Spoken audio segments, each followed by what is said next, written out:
saya Laila Safa. Di sini kami akan mempresentasikan tentang perkembangan intelektual, sosial, dan bahasa satelit.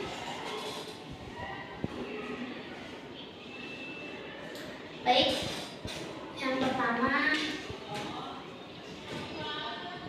yaitu pengertian intelektual. Pengertian intelektual merujuk pada kemampuan seseorang untuk berpikir secara kritis, memahami konsep-konsep yang kompleks, dan memecahkan masalah dengan cara yang efektif. Atau, jika di dalam Kamus Besar Bahasa Indonesia, intelektual diartikan sebagai cerdas, berakal, dan berpikir jernih berdasarkan ilmu pengetahuan. Seseorang individu dikatakan memiliki kemampuan intelektual jika mempunyai kecerdasan yang tinggi atau disebut sebagai cendekiawan. Atau dengan arti simpelnya, intelektual adalah cerdas, kecerdasan seseorang. Kemampuan intelektual itu diperoleh sejak lahir, maka Sukaryang bilang kecerdasan itu menurun atau genetika dari seorang ibunya. Biasanya kemampuan intelektual ada tes yang mengukur kemampuan intelektual seseorang yang disebut dengan IQ atau Intelligence Quotient. Selanjutnya ada hal-hal yang mempengaruhi perkembangan intelektual. Di sini, menurut Andy Mappier pada tahun 1982, hal-hal yang mempengaruhi perkembangan intelek itu antara lain adanya bertambahnya informasi yang disimpan dalam otak seseorang sehingga ia mampu berpikir efektif, atau bisa disebut dengan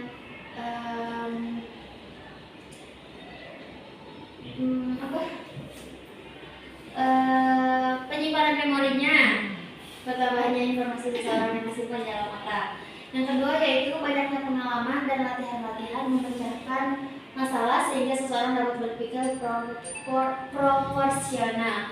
Yang kedua yaitu banyaknya pengalaman, seperti seseorang yang sudah terbiasa untuk melakukan problem solving, maka ia akan terbiasa dan memiliki kecerdasan atau intelligence terhadap ketika dia menemukan masalah yang lainnya.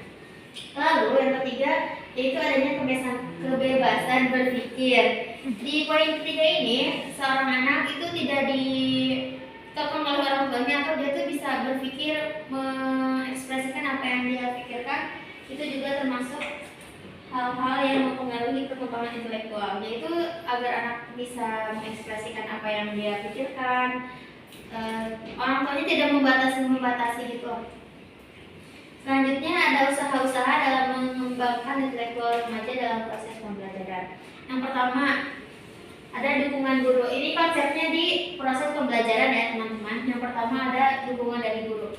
Dukungan dari guru sangat berpengaruh. Seperti contoh kecilnya yaitu apresiasi.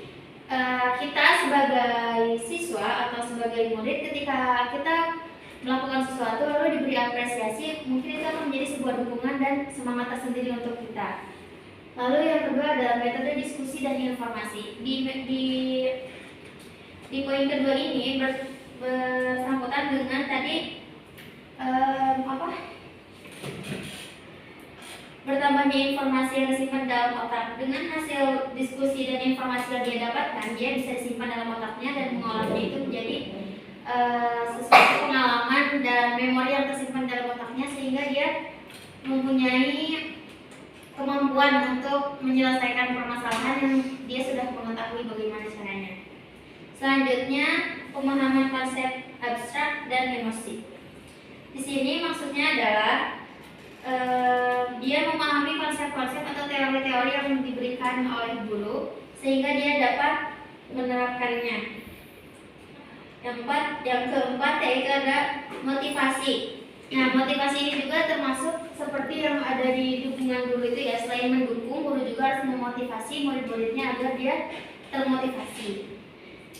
Baik, berikutnya ada tentang hubungan sosial yang akan dijelaskan oleh Aida.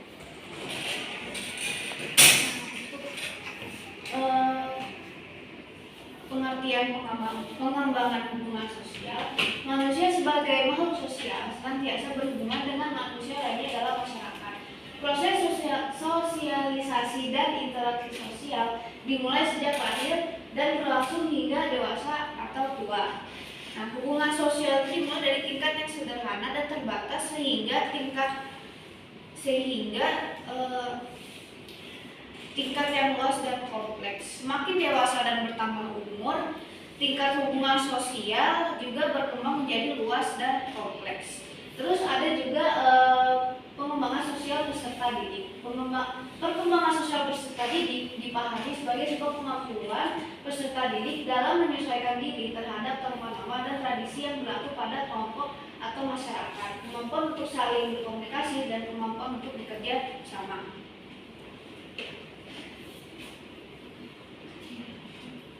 Terus ada faktor-faktor yang mempengaruhi perkembangan sosial. Pertama itu faktor keluarga, udah pasti ya. Faktor keluarga itu merupakan lingkungan pertama yang memberikan pengaruh terhadap berbagai aspek perkembangan anak, termasuk perkembangan sosialnya. Kondisi tata cara kehidupan keluarga merupakan lingkungan yang kondisi bagi sosialisasi anak.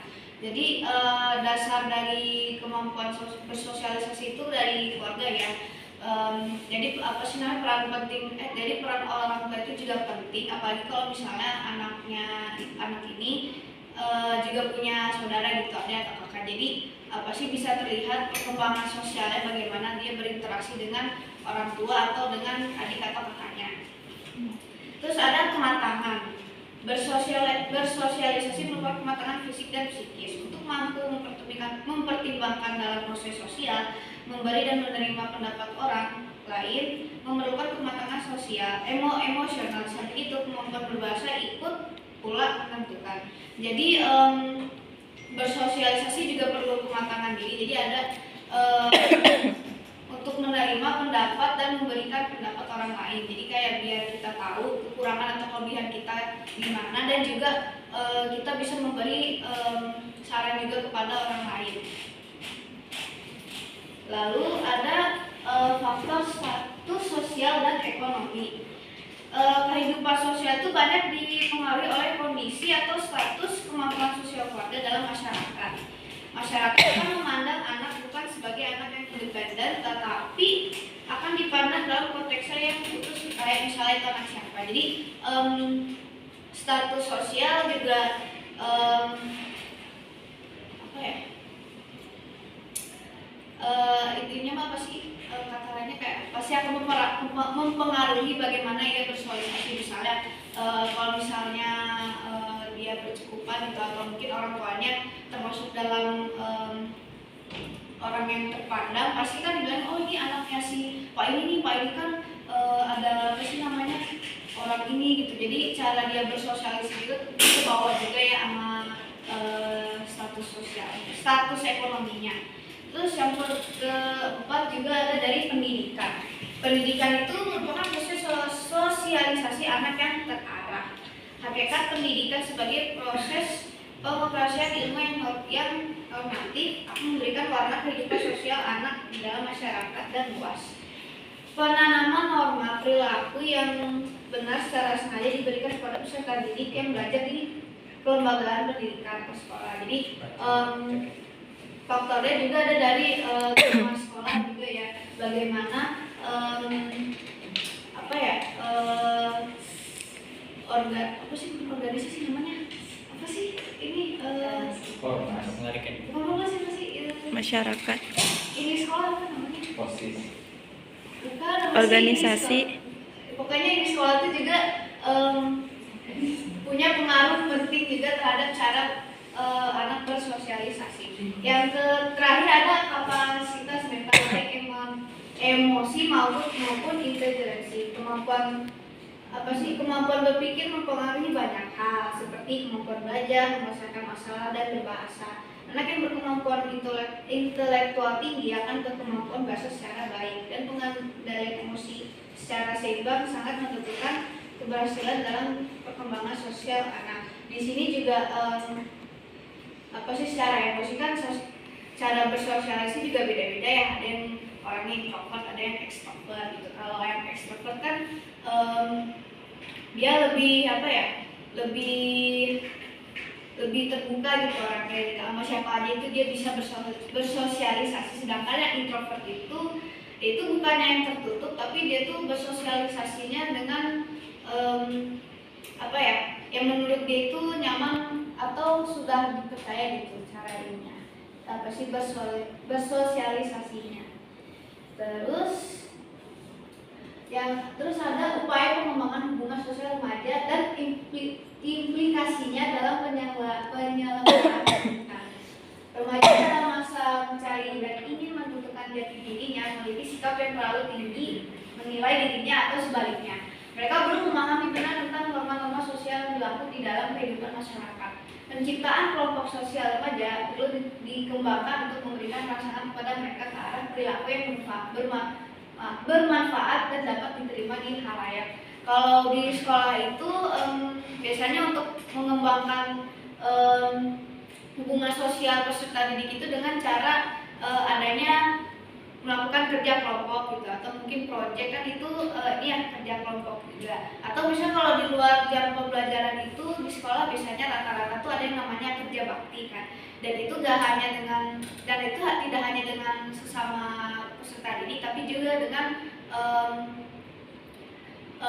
guru atau mungkin staf-staf yang ada di sekolah itu kan kerja bakti. Atau mungkin juga pramuka bisa itu kan tidak hanya melatih kemandirian tapi juga kerjasama dalam menyelesaikan masalah. Dan itu salah satu implikasi dalam pengembangan sosial peserta didik. Kemudian selanjutnya ada pengembangan bahasa yang akan dijelaskan oleh Naif.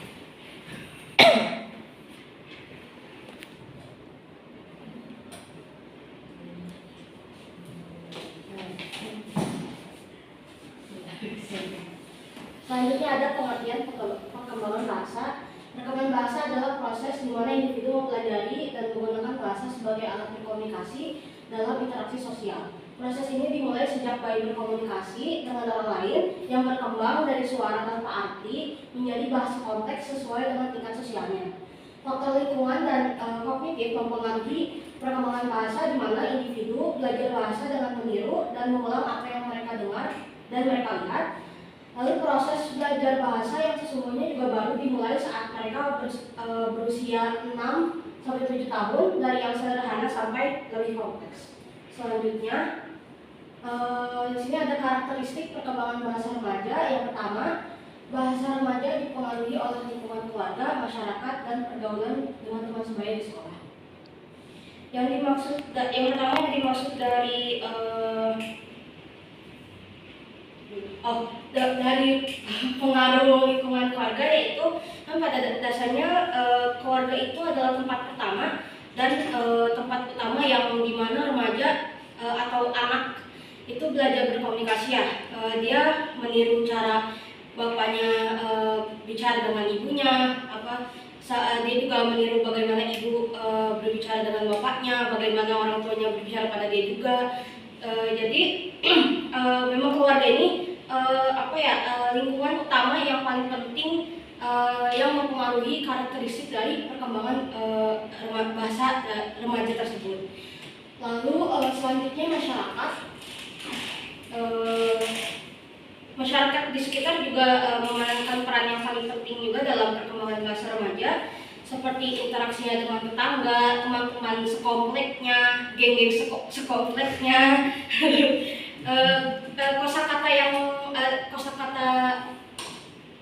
kosakata dari masyarakat yang berinteraksi dengan dia juga. Lalu ada teman sebaya di sekolah.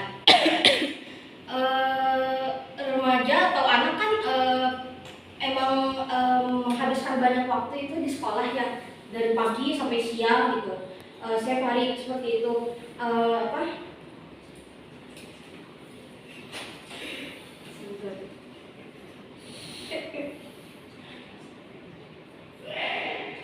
Anak zaman sekarang juga kan mereka tuh mainnya bergame ya, atau zaman sekarang itu disebutnya circle. Circle juga itu mempengaruhi karakteristik berbahasa mereka, kayak misalkan kalau dia punya circle yang ngomongnya sopan, baik, itu kan dia juga akan menyesuaikan dengan teman-temannya berbicara dengan sopan. Sebaliknya jika dia bergaul atau bersikap sama orang yang menggunakan bahasa kasar, maksudnya bahasa kasar. Dia juga ikut menyesuaikan diri dengan bahasa yang digunakan dengan circle-nya. Lalu selanjutnya ada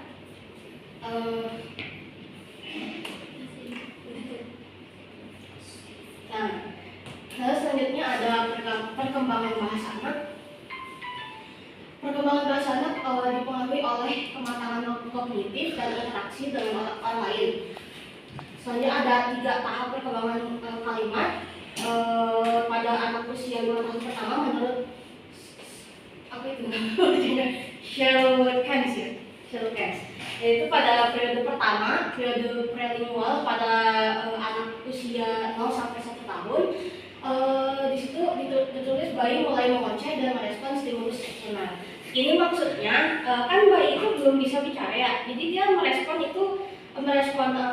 orang tuanya atau neneknya atau kakaknya itu dengan hanya mengoceh seperti kayak bahkan paling minimal tuh mereka cuma cengengesan atau ketawa gitu. Itu lalu pada periode lingual dini itu pada usia 1 sampai 2 sampai 3,5 tahun mereka mulai membuat kalimat satu atau lebih dari satu kata, kayak misal misal dia minta minum gitu ke ibunya, dia cuma kayak ibu susu gitu, cuma kayak gitu doang, ibu makan cuma gitu doang. Atau ada beberapa orang tua yang mereka itu menambahkan membiasakan anak untuk menggunakan bahasa isyarat kayak apa ya, kalau mau minum minum gitu atau begini itu kan ada ya biasanya ya. Bahasa isyarat untuk keluarganya biar dia lebih ngerti gitu apa yang diinginkan anak-anak itu. Lalu yang ketiga ada periode diferensiasi, itu pada usia 2,5 tahun sampai 5 tahun. Anak pada periode ini dia sudah mulai bisa mengembangkan bahasanya, kayak menyusun bahasanya lebih kompleks, lebih jelas gitu.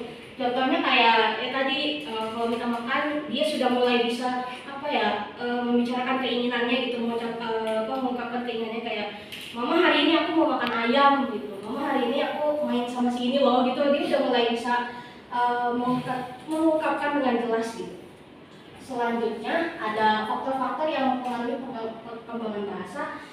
Yang pertama itu adalah usia anak, seperti yang dijelaskan tadi ya, ada periode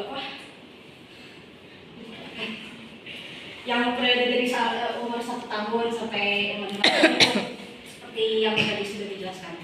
Lalu yang kedua adalah kondisi lingkungan, seperti juga yang sudah dijelaskan pada sesi karakteristik bahwa kondisi lingkungan juga mempengaruhi perkembangan bahasa seorang anak.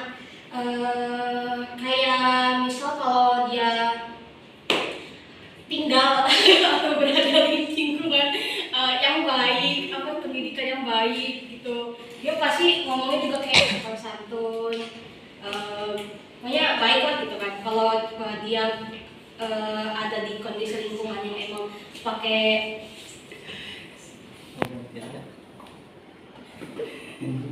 apa sih, dia tuh kalau ada di lingkungan yang emang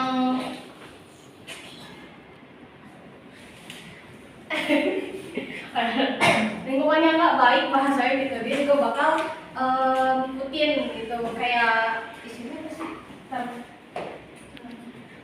Pengaruh gitu sama lingkungannya. Lalu yang ketiga ada kecerdasan anak. Kecerdasan anak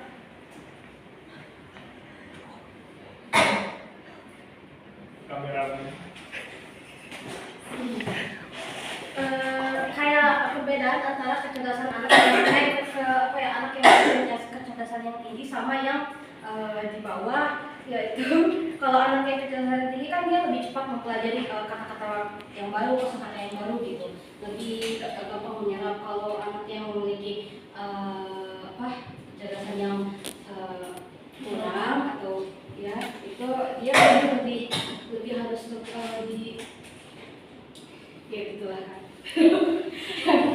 Dimana ada kondisi fisik di sini maksudnya yang mempengaruhi kemampuan mereka berkomunikasi, seperti yang tuna rungu sama yang tunawicara kan, mereka itu membutuhkan bantuan khusus agar bisa berkomunikasi dengan yang lain. Lalu yang keenam ada perbedaan individual. Perbedaan individual ini kayak yang tadi udah Aida sebutin, yang introvert dan extrovert gitu kan. Kalau yang extrovert ya, dia bukan yang maksudnya nggak bisa sama sekali berinteraksi dengan dengan orang lain, tapi anak introvert ini dia lebih dia prefer berkomunikasi atau berinteraksi dengan kelompok kecil atau cuma satu atau bertatap muka kayak satu dengan satu orang gitu. Nah kalau extrovert kan dia emang lebih gampang, lebih suka mengekspresikan diri, jadi dia kalau ngomong sama orang yang berkelompok besar juga dia enjoy gitu kan. Gitu. Udah. Selanjutnya boleh bertanya. Silakan. Ya. Dari perkenalkan, nama saya Tia Daka. Saya dari kelompok 2. Saya dari kelompok 2. Saya ingin bertanya berdasarkan materi yang telah kalian jelaskan, kan ini berhubungan dengan intelektual dan hubungan sosial ya. Nah, ada 2 kasus. Di sini saya ingin bertanya, ada 2 kasus. Ini kasus pertama itu ada anak yang tumbuh di lingkungan keluarga yang otoriter. Dalam artian ini kan intelektualnya kecerdasan. Ada kondisi anak yang dipaksa oleh orang tuanya harus setiap dapat nilai ujian itu harus tinggi gitu. Harus tinggi, nggak boleh turun gitu. Yang pada akhirnya treatment yang diberi orang tua anak itu membuat anak itu menjadi istilahnya keras pada diri sendiri, lalu tidak bisa berhubungan sosial dengan orang lain gitu, karena dia merasa istilahnya gak mau tersaingi gitu. Misalnya ada rasa tumbuh rasa di diri dia tidak mau tersaingi, akhirnya dia menjadi pribadi yang kurang baik gitu, dan akhirnya berpengaruh pada hubungan sosial mereka. Nah, lalu yang kasus kedua ada anak yang mendapatkan treatment yang tidak otoriter dari orang tuanya. Silakan belajar gitu. Nilainya jelek juga nggak apa-apa gitu. Tapi intelektual kecerdasan dia jadi tidak setinggi yang anak tadi. Tapi dia memiliki hubungan sosial yang baik dengan orang lain karena treatment yang didapatkan dari orang tuanya gitu. Nah, lalu yang ingin saya tanyakan, parenting mana yang lebih baik gitu, yang diterapkan kepada anak agar jadi lebih baik yang mana gitu, lebih baik yang kasus A atau yang kasus B? Terima kasih. Baik, terima kasih Olivia atas pertanyaannya. Menurut opini saya pribadi, dengan memberi tekanan berlebih pada anak itu kan si anak merasa tertekan, harus belajar terus dengan dia harus mencapai nilai yang bagus agar orang tuanya merasa puas dengan hasil belajar anaknya ya. Sedangkan tadi di sini ada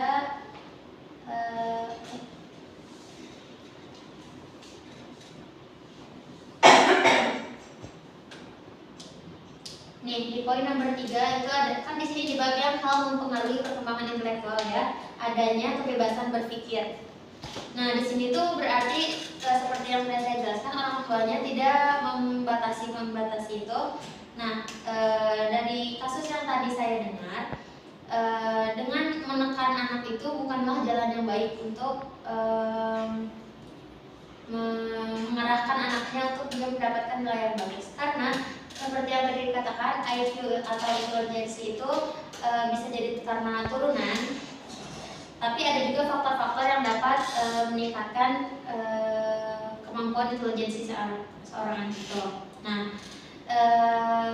orang tua membebaskan, tapi bukan berarti bebas tidak mengatur anaknya untuk belajar, tidak memberikan waktu-waktu, membatasi anaknya waktu untuk belajar, bermain, itu juga bukan hal yang bagus. Tapi kita mengarahkan anaknya dengan untuk belajar, tidak lupa dengan tidak mengekang anak untuk tidak bermain atau kayak tidak dibebaskan, itu juga enggak. Jadi lebih baik memotivasi anak seperti yang tadi katakan, ada motivasi, dukungan, itu juga penting untuk meningkatkan intelijensi seorang anak. ada yang ditambahin juga kan kalau kasus pertama itu biasanya rata-rata orang tua itu kan kayak harus semangat dan nilai itu pokoknya mengejar nilai gitu, jangan yang lain gitu. Kayak biasanya ada orang yang nggak boleh diurut ekskul lain gitu kan, terus pasti cara bersosialisasinya juga kurang. Sedangkan yang kasus kedua kalau dibilang apa ya, dibebasin banget kayaknya enggak ya, tapi dibilang nilainya bagus, mungkin dia tidak bagus di akademiknya, tapi mungkin dia pintar di kegiatan lain gitu. Misalnya dia bagus nih futsalnya gitu, terus bisa ikut turnamen gitu, atau mungkin menggambarnya bagus, atau dia menyanyinya bagus. Jadi dibebasinnya mungkin seperti itu. Jadi gak apa-apa kamu nilainya nggak bagus, tapi kamu punya kepintaran di bidang lain gitu. Jadi kalau pendapat pribadi saya mungkin lebih bagus di parenting yang kasus kedua, karena dia tuh gak harus banget nilainya bagus, yang penting bisa mengembangkan apa yang si anaknya soft skill, kemampuan yang sangat menonjolnya. Soalnya kalau di kasus dua juga mungkin dia merasa orang tuanya itu percaya sama dia, jadi nyerahin juga kamu bisa gitu. Jadi dia punya kesempatan ngambil bidang yang lain juga gitu loh. Jadi lebih bagus. Dan peran sosialnya juga pasti berpengaruh ya, kayak misalnya dia nih pasti peran-peran dukungan dari teman-temannya juga berpengaruh gitu. Ih kamu bagus nih cara nge-spike-nya gitu, itu kan juga berpengaruh banget ya sama cara dia spike mau volley. Selanjutnya silakan Andi.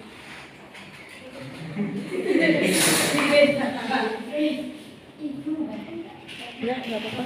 Salam aku udah gini. Izin bertanya, perkenalkan nama saya Andi Syarif Hidayatullah, saya dari kelompok 3. Coba jangan diganti slide-nya. Slide yang tadi. Oke, hal yang ingin saya tanyakan adalah ini masih berkaitan dengan materi yang sudah dipaparkan, yaitu terkait intelektual. Tadi sependengar saya, pemateri menyebutkan bahwasanya salah satu faktor yang mempengaruhi intelektual itu adalah genetika. Di era digitalisasi ini, teknologi kan sangat berperan besar ya dalam pertumbuhan seorang anak. Bahkan bisa jadi faktor genetika itu perlahan mulai terkikis ya. Karena bayangin aja anak 2 tahun, 3 tahun itu sudah diberi asupan berupa film YouTube yang berbahasa Inggris misalnya.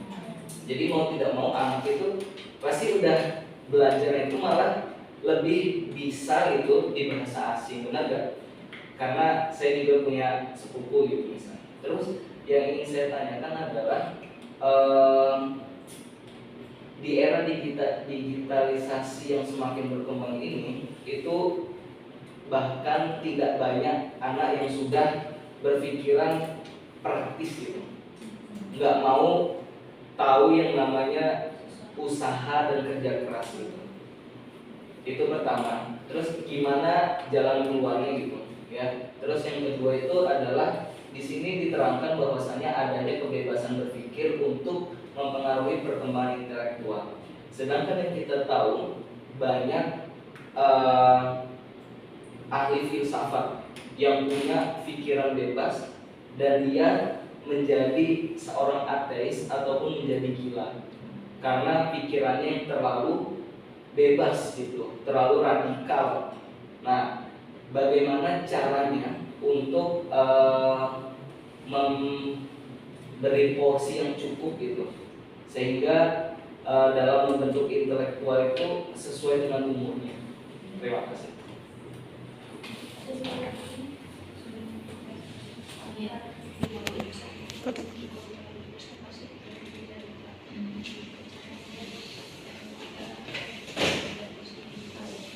Jadi, makasih Adi atas pertanyaannya. Jadi, di sini sesuai dengan judulnya yang kami jelaskan itu perkembangan intelektual, sosial dan bahasa bagi peserta didik ya. Jadi yang Andi tanyakan tadi, yang pertama yang tentang genetik itu. Iya.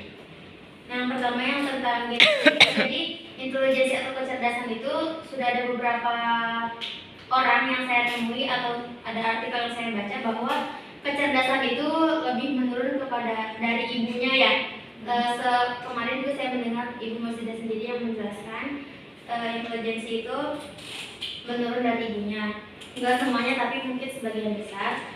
Selain itu juga seperti ada hadis yang menyebutkan bahwa al-ummu madrasatul ula. Ibu itu adalah sekolah pertama bagi anaknya. Jadi hal ini tuh mempengaruhi seperti yang tadi dikatakan, anak kecil sudah diberi tontonan yang seperti itu tuh kembali lagi bagaimana parenting ibunya, bagaimana ibunya mengajarkan anaknya. Kalau misalkan ibunya nggak mau ribet nih anaknya nggak mau nangis, diberilah dia gadget. Nah ya itu menurut saya itu kurang baik, karena seperti yang sudah dijelaskan kemarin juga bahwa peran ibu itu sangat penting untuk menumbuhkan stimulus anak ya itu. Nah selanjutnya yang pertanyaan adanya kebebasan berpikir, karena di sini konteksnya peserta didik berarti ada seorang pendidik, betul. Jadi di sini tuh seorang anak bebas berpikir, nah, tapi dia masih mempunyai seorang guru, masih ada seseorang yang mungkin dia akan mempertanyakan hal itu. Misalkan dia lagi mikir bagaimana sih bisa adanya turun hujan, mungkin selain dia mencari jawabannya sendiri di handphone, di internet, dia juga akan bertanya kepada gurunya. Nah disitulah peran pentingnya gurunya untuk meluruskan jawaban-jawaban yang ada di kepala si anaknya itu. Tapi kalau misalkan sudah berbicara tentang ahli-ahli filsafat, itu kan out of the context ya. Kita kan sedang membicarakannya peserta didik gitu. Kalau misalkan yang udah ahli filsafat itu berarti mungkin mereka kayak udah merasa dirinya sudah mengerti di suatu bidang ini, dia ya udah memahami bidang ini tanpa adanya guru atau seseorang yang memberi pemahaman yang benar. Bagaimana saudara Andi? Terus kalau misalnya ini, saya pengen tahu point of view dari kalian. Kalau misalnya ada siswa itu kan tumbuh dengan rasa keingintahuan yang besar ya. Ada siswa yang bertanya tentang satu hal misalnya, terus jawabannya itu mungkin bukannya kita nggak tahu, tapi itu terlalu vulgar gitu untuk dijawab. Misalnya si anak, misalnya kita menerangkan materi tentang ini sex education, misalnya di pelajaran IPA ya. Terus ada anak yang tanya tentang materi tersebut, pertanyaannya masih berkaitan dengan materi, tapi anak ini tuh ingin jawaban yang lebih gitu dari guru. Tuh apa jawaban yang kita berikan sebaiknya? Kalau misalnya kita jawab nggak tahu, nanti muridnya kayak misalnya ibu gitu aja nggak tahu, sedangkan jawabannya itu terlalu nggak jauh dari konteks pertanyaan peserta didik gitu. Ya, kalau menurut opini saya pribadi, kita menjawab pertanyaannya, tapi tidak secara vulgar, nggak sevulgar itu gitu. Terus juga kita menjawabnya dengan bahasa dengan bahasa ilmiah. Kita juga kan kalau menggunakan bahasa ilmiah kan nggak sevulgar itu ya. Nah kita bisa jelaskan dengan bahasa ilmiah yang memang sesuai dengan konteks pelajarannya. Kalau memang dia pertanyaannya keluar dari konteks tersebut, bisa dibilang aja nanti kita belajar lebih lanjut ya. Ingin menambahkan boleh? Ya. Oh boleh.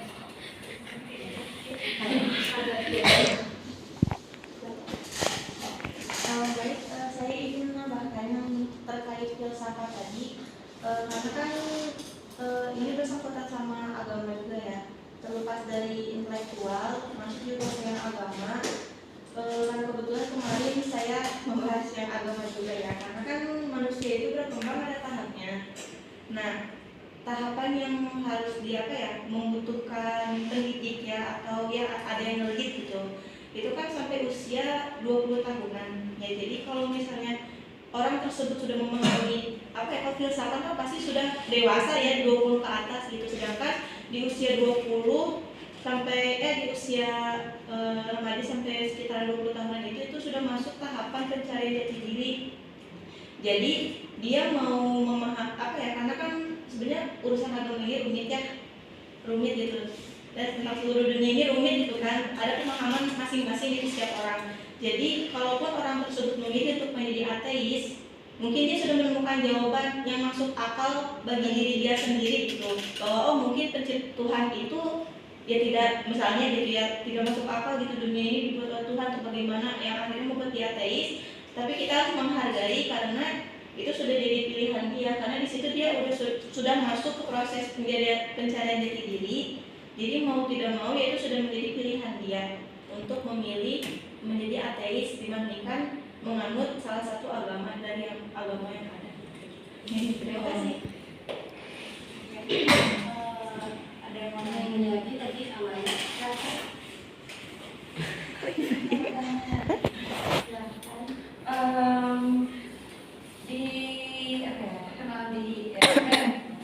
Perkenalkan, nama saya Amanda Livia dari kelompok 1. Jadi saya mau cerita ya, di zaman sekarang tuh banyak sekali anak sekolah yang belum bisa membaca, bahkan sampai jenjang SMP. Kalau nyampe SD sih kayak masuk akal ya, tapi ini SMP gitu banyak. Bahkan ini cerita pengalaman dari saya sendiri. Adik saya baru bisa baca itu membaca lancar kelas 5 SD. Lalu bagaimana pendapat tadi? Terima kasih Kak Amanda atas pertanyaannya. Menurut saya, kan di setiap sekolah itu mempunyai standar ya, atau setiap kenaikan kelas itu kan ada yang namanya penilaian, assessment. Itu ada bagian yang dimana memutuskan apakah anak ini layak untuk naik kelas atau tidak. Nah, menurut saya yang masih pertanyakan adalah itu bagaimana dia bisa naik kelas kalau memang belum memenuhi standarnya gitu loh. Saya izin memotong ya, boleh. Nah, untuk sekarang itu di sekolah tidak boleh ada anak yang tidak lulus, tidak ada anak yang tidak naik kelas. Jadi semua harus dinaikkan, semua harus diluluskan. Semua itu standar dari pemerintah. Dari pemerintah yang harus seperti itu jadi. Dan saya mau pertanyaan juga tentang perihal orang tuanya ya, seperti bagaimana gitu. Bagaimana pendapat kalian? Dari pendapat saya, berarti itu kalau dari pendapat saya berarti ada kurangnya dari orang tuanya dulu kan. Membaca itu kan awal-awal itu kan diajarinya dari ibu atau mungkin bapak dulu kan ya. Kalau misalnya belum lancar banget ya dia apa sih namanya sampai sebelum kelas SD gitu, berarti mungkin itu ada yang ada kekurangan di situ dari cara orang tuanya atau mungkin waktu yang diberikan untuk mengajarkan kepada anak tersebut bagaimana cara membaca. Ada yang ingin ditambahkan? Sebagai menurut saya anak itu belajar itu jangan hanya difokuskan di sekolah gitu. Yang penting anak gue sekolah nih, ya udah kan dia udah sekolah. Nah, selain itu bimbingan orang tua juga sangat penting untuk tahap baca tulis itu ya. Tulis itu bagi anak kecil itu sangat penting juga bagi orang tua untuk membantu dan membimbing. Dan itu terima kasih. Dan Jadi. Oke. Perkenalkan, nama saya Dedi dari kelompok 5. Ini tentang perkembangan bahasa anak. Kan kita tahu lah, yang dijelaskan mungkin udah bahasa seharian kita gitu, dari sosial, keluarga. Nah, ini kan untuk jadi bahasa yang kedua.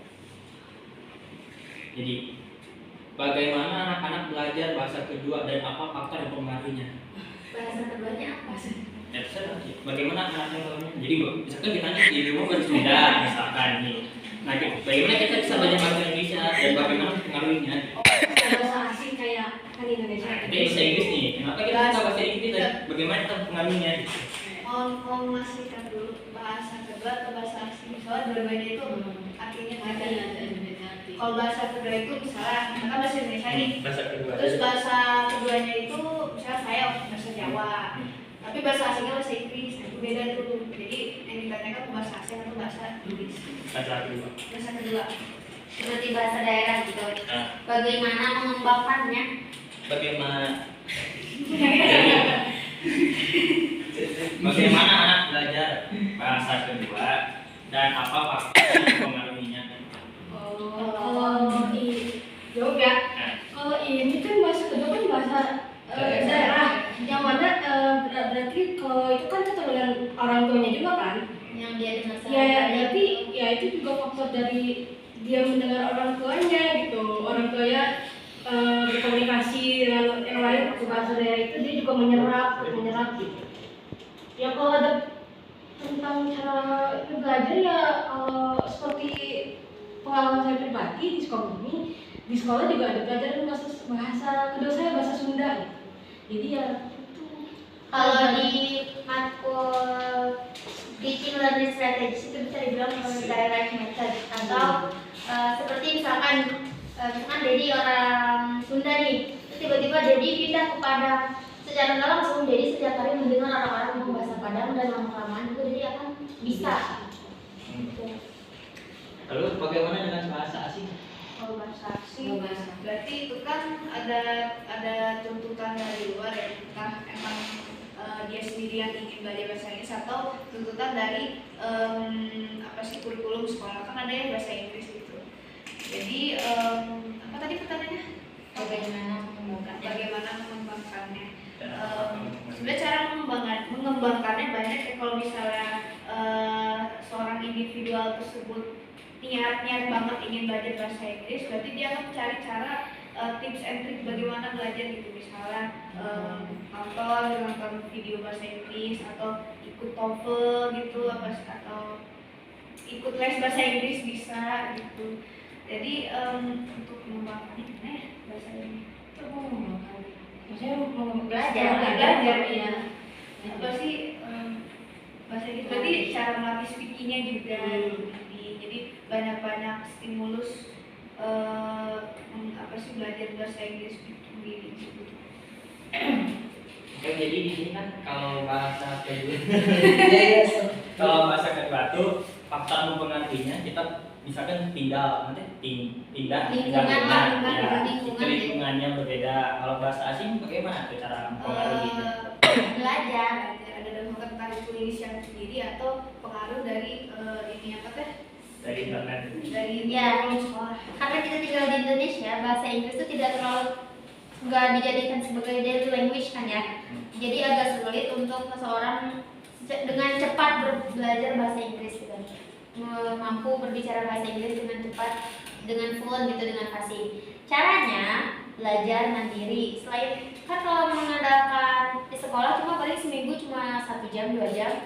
Selain di luar itu kita juga bisa mengambil kelas les bahasa Inggris, menonton film bahasa Inggris, atau sekarang sudah zaman digital kita juga bisa menggunakan aplikasi-aplikasi belajar di handphone. Intinya harus belajar.